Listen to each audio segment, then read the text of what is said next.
Hi అండి. అందరూ ఎలా ఉన్నారు? ఈరోజు రెసిపీ వచ్చి gongura chicken pickle. Welcome back to our channel అలా కిచెన్‌లో. 2 పెద్ద సైజు గోంగూర కట్టలండి ఒలిచి చక్కగా వాష్ చేసి పక్కన పెట్టుకోవాలి. ముందుగా మసాలా పొడి ప్రిపేర్ చేసుకుందామండి. 1/2 కప్పు ధనియాలు, 2 ఇంచులు దాల్చిన చెక్క, 4 లవంగాలు, 4 యాలకులు వేసుకొని చక్కగా దోరగా ఫ్రై చేసుకోవాలండి. తర్వాత మిక్సీ పట్టి పక్కన పెట్టుకోవాలండి.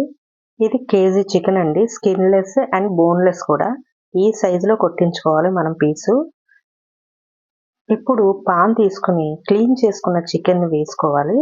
తర్వాత మనం ఉప్పు, పసుపు వేసుకొని వాటర్ ఏమీ లేకుండా చక్కగా చికెన్‌లో ఉన్న వాటర్ అంతా బయటకొచ్చి వాటర్ అంతా మగ్గిపోయేంత వరకు మనం స్టవ్ మీద చక్కగా హై ఫ్లేమ్‌లో పెట్టుకొని ఫ్రై చేసుకోవాలి.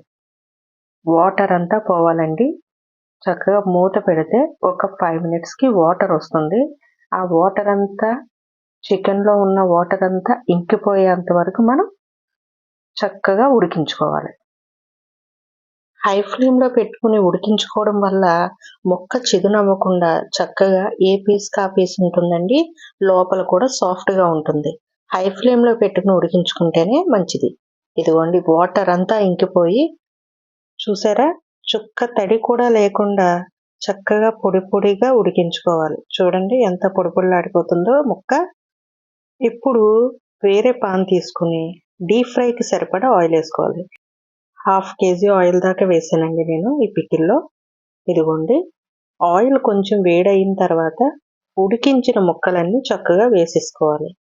కొంచెం మీడియం ఫ్లేమ్‌లో ఫ్రై చేసుకుంటూ పైన గోల్డెన్ కలరు లోపల సాఫ్ట్‌గా ఉండేలాగా ఫ్రై చేసుకుంటే సరిపోతుందండి.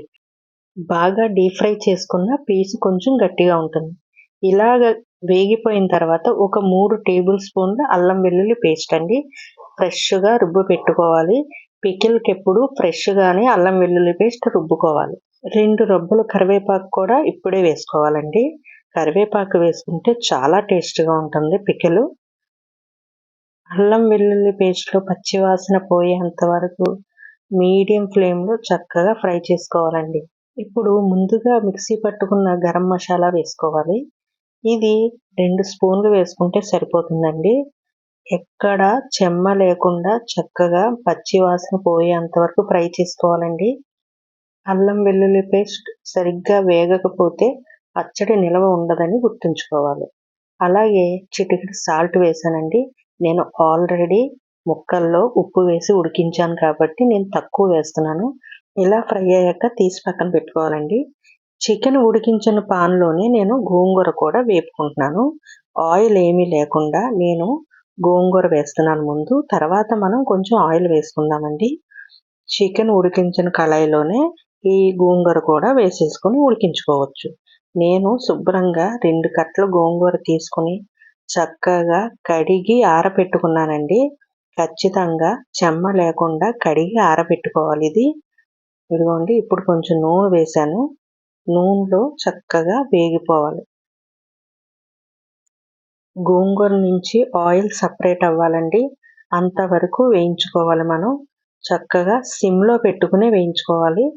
గోంగూరలో నుంచి ఆయిల్ సెపరేట్ అవ్వాలండి.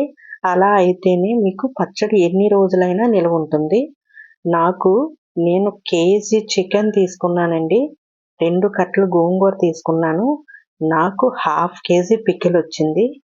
పూర్తిగా చల్లారిపోయిన తర్వాత కారం వేసుకోవాలండి. కారం ఎప్పుడు వేడి మీద వేయకూడదు.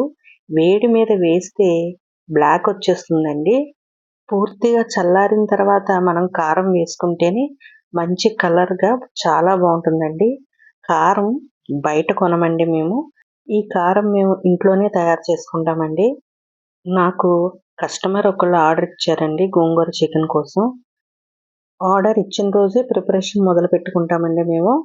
ఎవరైనా ఆర్డర్ చేసుకోవాలి అనుకుంటే మన అలా కిచెన్ ఇన్‌స్టా పేజ్ ఉందండి. దాంట్లోకి వెళ్లి ఫాలో అయ్యి ఆర్డర్ చేసుకోవచ్చు. Veg and non veg pickles అలాగే కారప్పొళ్ళు కూడా ఉన్నాయండి. కావాలనుకున్న వాళ్ళు మన ఇన్‌స్టా పేజ్‌లోకి వెళ్లి అలా కిచెన్ ఇన్‌స్టా పేజ్‌లోకి వెళ్లి ఆర్డర్ చేసుకోండి. పచ్చళ్ళకెప్పుడు ఉప్పు, నూనె సరిపడా ఉండాలండి. నూనె ఎప్పుడు ములిగినట్టు పచ్చడి ఉంటే పచ్చడి పాడవదండి. మనం పచ్చడి వేసుకున్నప్పుడు కూడా అంచులెంట కొంచెం కొంచెం పచ్చడి ఉంటుంది. ఆ పచ్చడి నుంచి బూజొస్తుందండి. ఎప్పటికప్పుడు చూసుకుంటూ ఉండాలండి. Thank you for watching. Subscribe our channel.